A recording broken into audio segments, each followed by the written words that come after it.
আমি doctor অমদীপ Haldar, orthopaedic surgeon. কালকে রাত 10টা সাড়ে 10টা নাগাদ একটা ফোন এলো।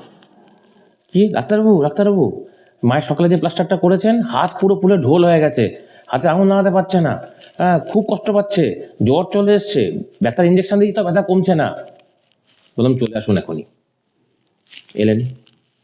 ওনাকে যখন সকালবেলায় প্লাস্টার করা হয়েছিল, এখানকার ফ্র্যাকচারের জন্য প্লাস্টার করা হয়েছিল, সেট করে তাকে বসিয়ে দেন তাকে বলে দেওয়া হয়েছিল হাতের মুভমেন্ট, আঙুলের মুভমেন্ট, পুরো মুভমেন্ট করা, আস্তে আস্তে আঙুলগুলোকে টানা, মোবিলাইজ করা, আস্তে আস্তে ব্যাগের ভেতর কি ব্যাগের বাইরে থেকে হাত থেকে মুভ করা, আস্তে আস্তে ওপর নিচ করানো, যত রকম মুভমেন্ট আমাদের প্রক্সিমাল ডিস্টাল জয়েন্টে করা যায়।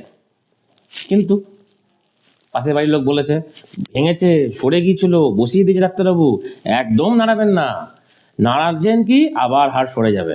ব্যাস, তার কথা বেশি বিশ্বাস হয়েছে, আমাদের কথা বিশ্বাস হয়নি।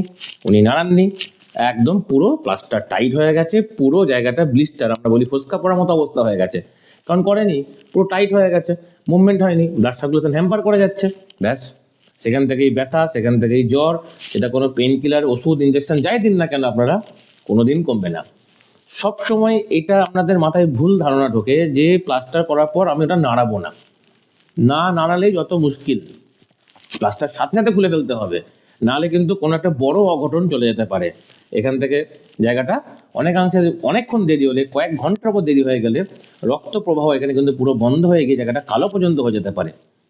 সুতরাং প্লাস্টার করার আমরা শেড করা হোক, কি নর্মাল প্লাস্টার হোক, চুনের প্লাস্টার হোক, কি সিনথেটিক প্লাস্টার হোক, যাই প্লাস্টার হোক না কেন, যে অংশের প্লাস্টার করছেন রেসপেক্টিভ ডাক্তারবাবুর কাছ থেকে ভালো করে বুঝে নেবেন যে প্লাস্টার থাকাকালীন কয়েক ঘন্টার মধ্যে থেকে কি কি ব্যায়াম কীভাবে করা উচিত। ব্যায়াম না করলে কিন্তু এইরকম কোনো একটা বড় অঘটন কিন্তু ঘটে যেতে পারে।